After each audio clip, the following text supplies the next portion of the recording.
What's up guys, my name is Riley, aka R3IXY, and welcome to the third episode of Seeing Sound Design, the show where I take you on a journey to learn sound design techniques through the use of visuals. All of us know what mixing is, and at least most of us have tried it. Mixing is easily one of the most important skills you can learn as a sound designer or producer, and today I'm going to teach you how to do it right. Let's get mixing.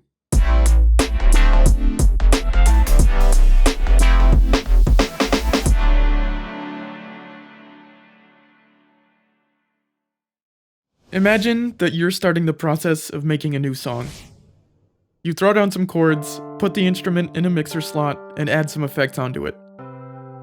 Once you're done with the chords, you write a bass line, put it in the mixer, add some effects, and adjust the volume of the bass mixer slot so it sounds like it's at a good volume compared to the chords.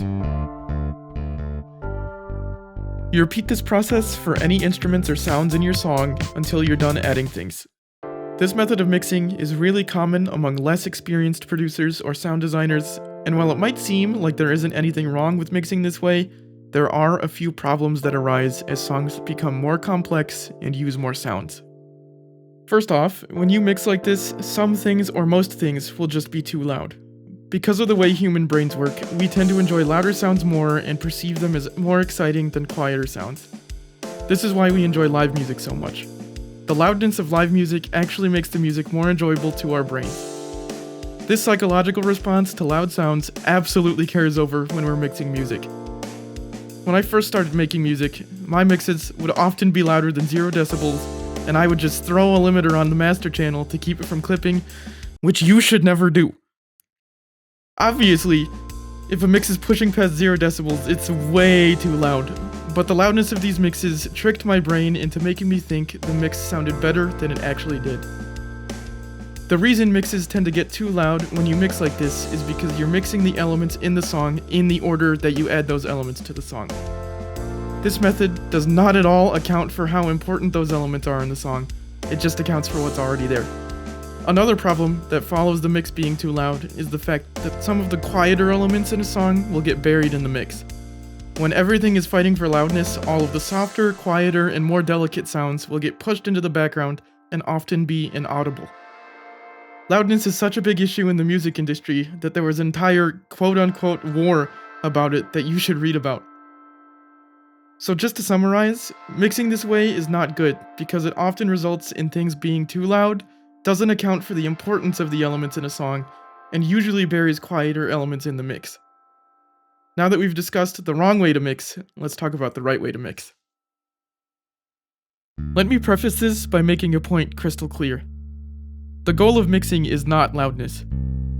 Mixing is the process of leveling the volumes of the elements in a song in order of importance so that they all sound cohesive with one another. So the first thing you're going to do is list all of the elements in your song in order of importance to the song. This will depend on what genre of music the song is and what elements you want to stand out in the song. I make a lot of electronic music, so usually the kick drum and bass are the two most important things, followed by vocals or a melody, and then chords, and then any other percussion or atmospheric elements. Once you have your order of importance listed out, turn all of the volume sliders down all the way, and then turn your listening volume on your speakers or headphones down so it's pretty quiet. If a mix sounds good quiet, it will sound even better loud. I know this seems like a weird way to start, but it'll make more sense once you see the other steps. After you've turned all of the sliders down, turn up the most important element from your list so at its loudest, there's still some headroom for the other elements. I always aim for my primary element to peak at -3 decibels, but some producers, Disclosure being an example, aim for an even quieter -6 decibels.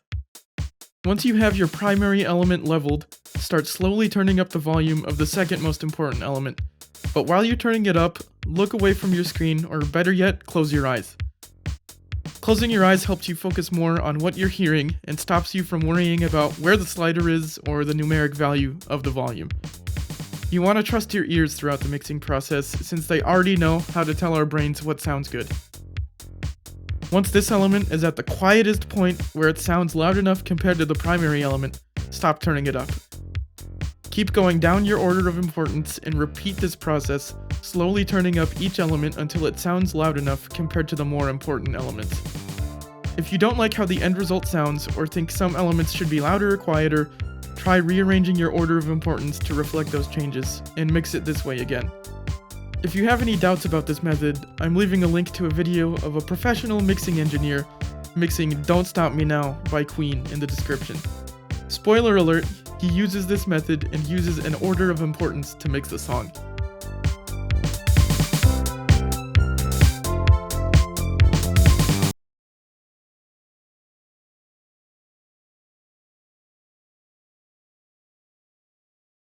Welcome everyone to the live demo section of the video. This is the part of the video where I don't have a script or anything, and I just show you guys the concept talked about in the main part of the video. This is a song that's on my new drum and bass EP that I haven't even titled yet, but I haven't done a proper mix down of it, so I figured I would do that right now and show you guys like how to do the method I talked about like in an actual DAW in a live environment. So actually, let me unselect that real quick. I'm gonna play you guys a quick snippet of the song, and then we're gonna get mixing. So.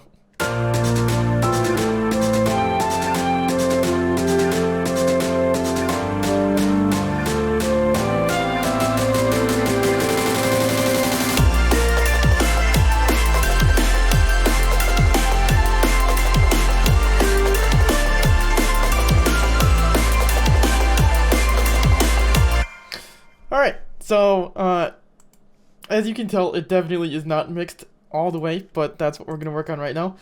When I mix songs, I usually like to go to the loudest section, and since I'm making drum and bass, the loudest section of the song is going to be the drop, when most of the elements are playing. I'm going to make a video specifically about spectrum analyzers, but this is one of the most useful tools you can get if you're mixing. Just as a demonstration, I'll play this part again.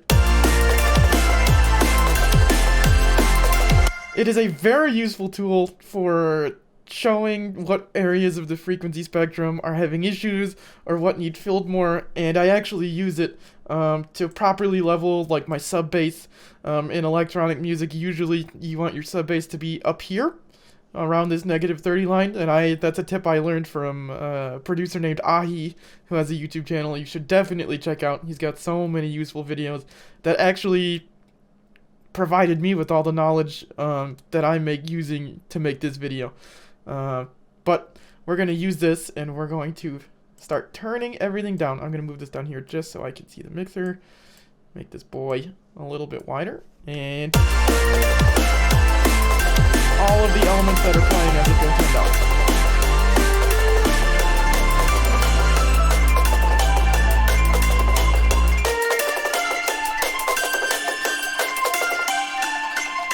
I don't know why I turned that one down. It's not playing. But, do I have something not on a mixer track? This is why you do it this way. When you turn everything down, you realize some things are not on a mixer track. So I'm going to EQ that actually real quick before we actually get into the mixing. I'm going to high pass it because you don't need anything below like 600 for a friggin' ride. No way. Okay, let me route that to... I'm not sidechaining yet. Never mind. Okay, so now I'm going to turn this down all the way. And like I talked about in the video, in drum and bass and just most electronic music in general, usually the kick and bass are the first two things you want to mix in because they're the most important and the most prominent features in drum and I gotta stop saying drum and bass. I mean electronic music. But we're going to start turning up the kick now, and then I'll turn up the bass. And as I'm doing this, I'm going to grab the slider, and then I'm going to close my eyes. I don't have a webcam working right now, so I can't actually show you. But trust me that I'm closing my eyes. And then I'm going to turn it up until it sounds good. I'm not going to do that for the kick because it's the primary element, and I'm going to level it to -3 decibels. But let's do this. So turn this up till it peaks at -3, and then I'm stupid and didn't label anything, so I don't know where my sub is, but that's the upper bass. Let's see, where is it? That's the snare. Wow, this is embarrassing. Oh, is this? Where's the sub? Actually, okay, so this also is the sub. I haven't worked on this project in a little bit, so I'm having some issues, but that's okay. So unmute the kick.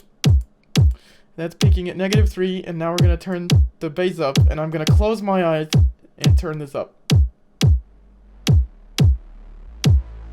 until it sounds like it's at a good level with the kick.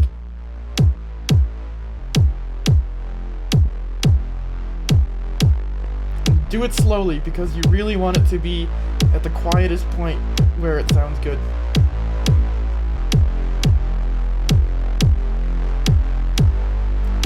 Okay, so that's sounding good to me right now, and it doesn't quite get up to that -30 line that I was talking about earlier, but this is just the mix. Like I said in the video, the goal of mixing is not loudness, so it doesn't really matter while you're mixing how loud it's getting. That's the goal of mastering, which I'm definitely going to make another video about. But that's not what this video is about. This is just mixing. So now that we have the kick and the bass going, I'm going to turn up the chords. Or actually, I'll turn up the melody, actually, because that's the second most important thing after the kick and the bass. So, again, closing my eyes and slowly turning it up.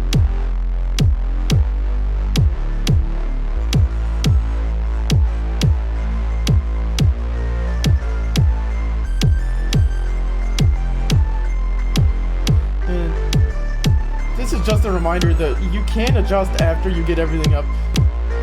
I know in the video I said that you could rearrange your order of importance and just do it again, but if you have one thing that you just think is a little too loud when you start playing everything, feel free to turn it down. Okay, so I think that sounds good. And now we're gonna do the chords.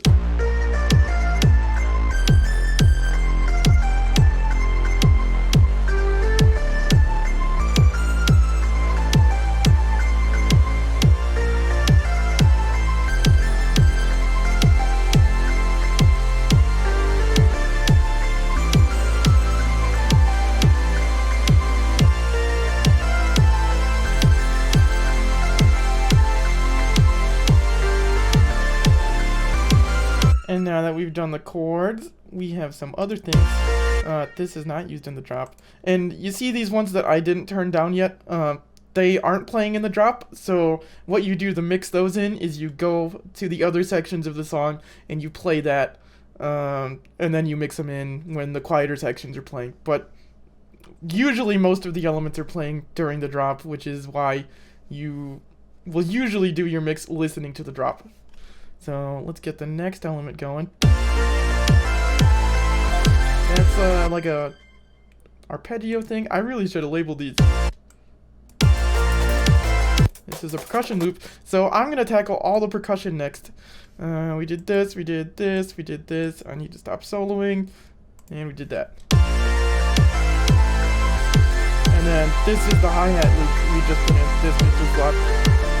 Let this be a lesson to you to start labeling things. Alright, I'm going to do that with this drum loop, and then I'm going to do the hi-hat loop. Again, can't speak. Grabbing this slider, closing my eyes, playing the song, and then slowly turning it up until it sounds good.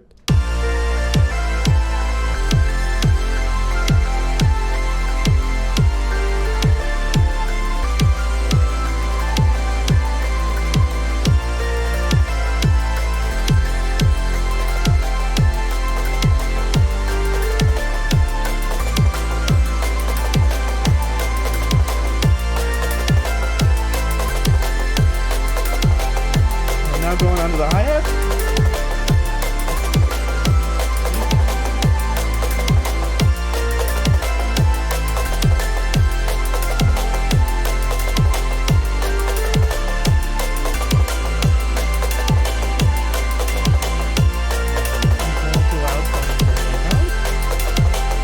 Alright. And now let's get the rest of these drums in.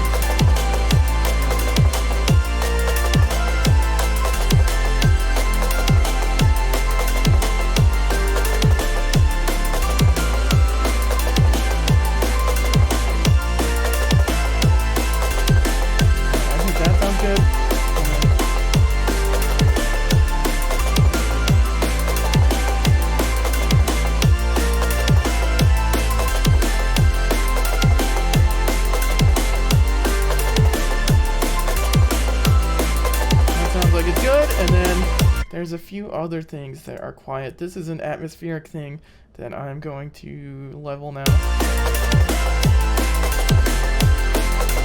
And usually you would level this at one of the quieter portions just so you can hear it. I'm sure after I mix it in while I'm listening to the drop, it's going to be a little loud. But just for the sake of this video, I'm going to still do it right here.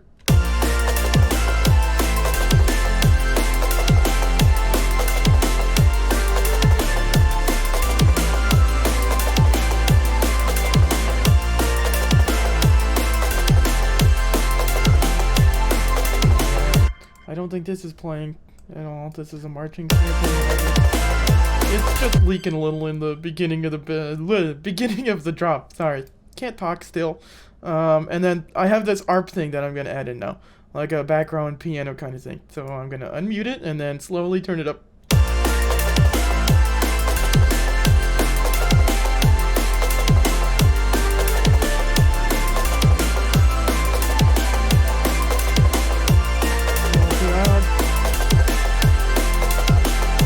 All right. So you see that it doesn't have to be one way.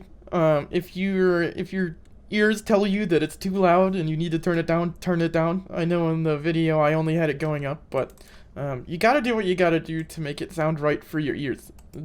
One of the main points I want to drive home with this video is listen to your ears, and this order of importance is all just a tool to help your ears get the elements at the volumes that you want them to be at.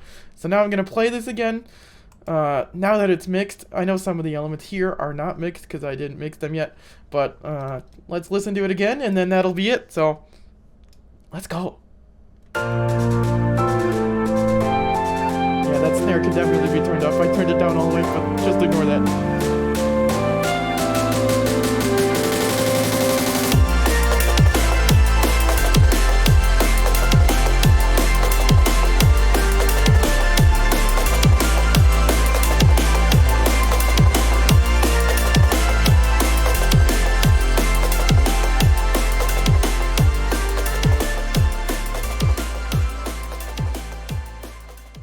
If you enjoyed the video, please give it a like and sub to the channel so you can watch more of these videos.